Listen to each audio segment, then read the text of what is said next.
Hey everyone, or single person, depending how many are watching. I won't really know until this video comes out. But today, I wanted to, finally address a topic or an issue that has plagued me for a really long time, which actually comes at the, behest, for lack of a better word, of my therapist.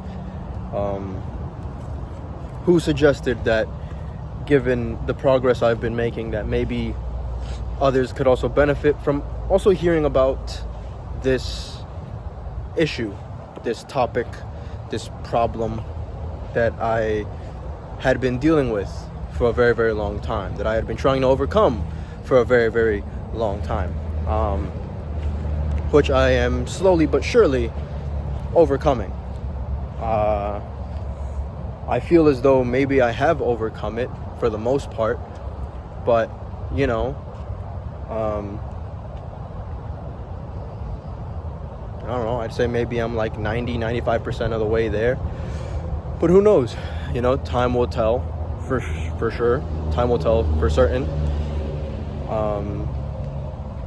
Without further ado, the issue at hand is marriage, and the fear of it, the fear of commitment, trust issues, abandonment issues, fear of abandonment, fear of misplacing your trust, and the things that all of that entails. For the longest portion of my life, I had struggled with the thought that I would end up like my parents, or like my mom in general, where I'd end up being a single parent, or I'd be just, constantly bouncing from lover to lover, girlfriend to girlfriend, and never really settling down, never really finding love, always just finding another toxic situation that I have to find my way out of, only to land in another one.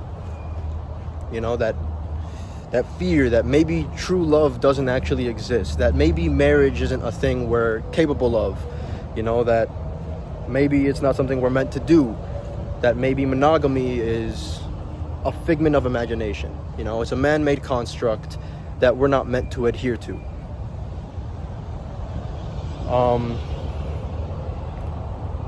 But it's odd that I began to think that way, considering the fact that for the longest time, as a child, I was full of love. I wore my heart on my sleeve, and anyone you ask who knew me at the time, elementary school, middle school, would tell you I was a bleeding heart.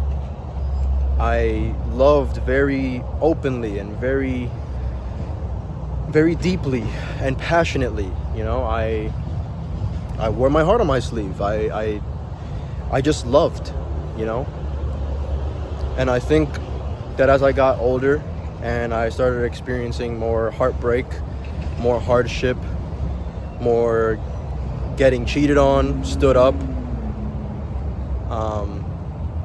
eventually I reached a point where I just became incredibly jaded and miserable and distrusting and so on and so forth.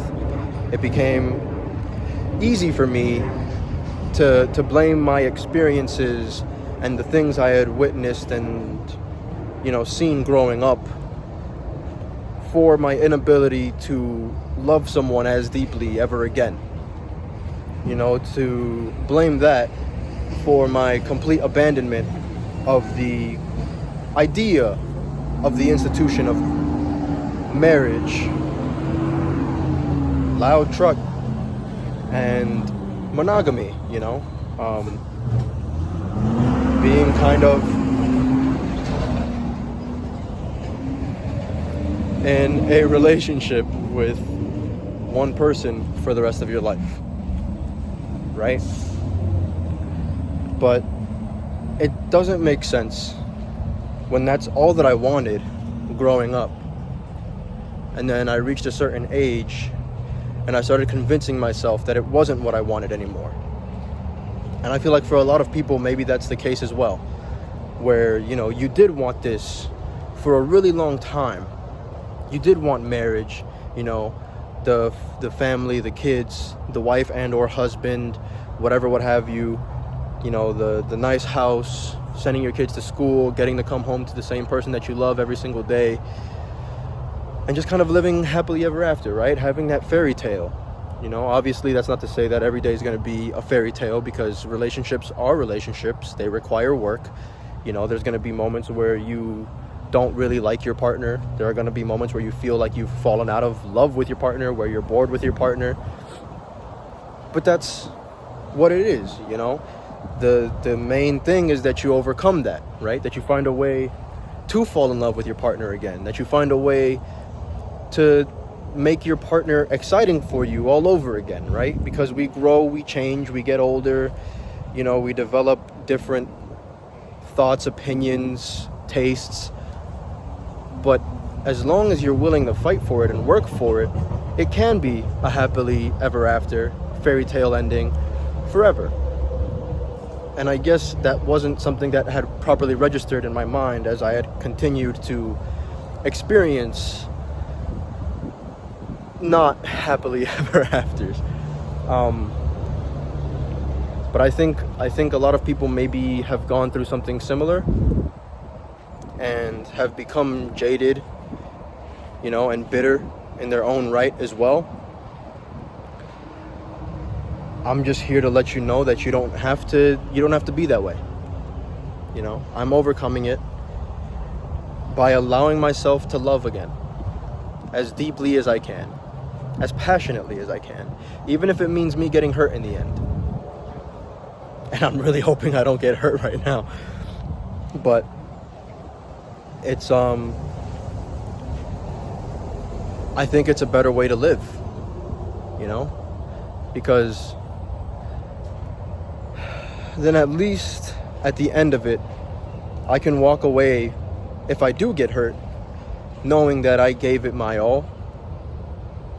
And if that person didn't want it, didn't accept it, mistreated it, whatever, it's not me.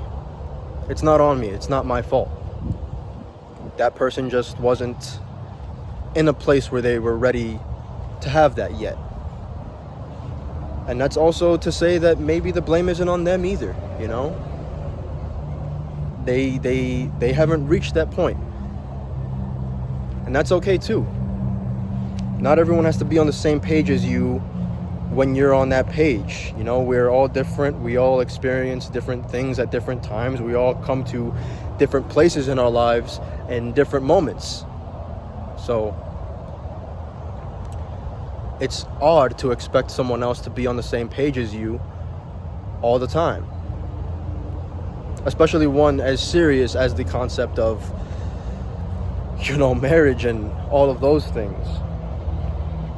But I think it took me getting my heart broken really, really roughly one last time by someone that I loved way more than I thought I had allowed myself to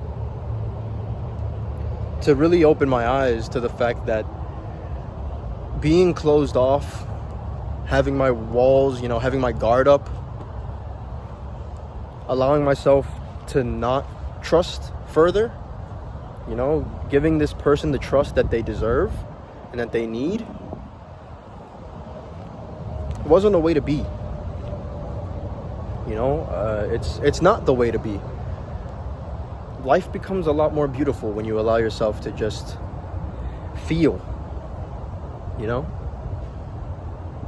I've been allowing myself to feel. And yeah, sure, there are moments where feeling hurts, but man, it makes you appreciate those moments more when the feeling doesn't hurt.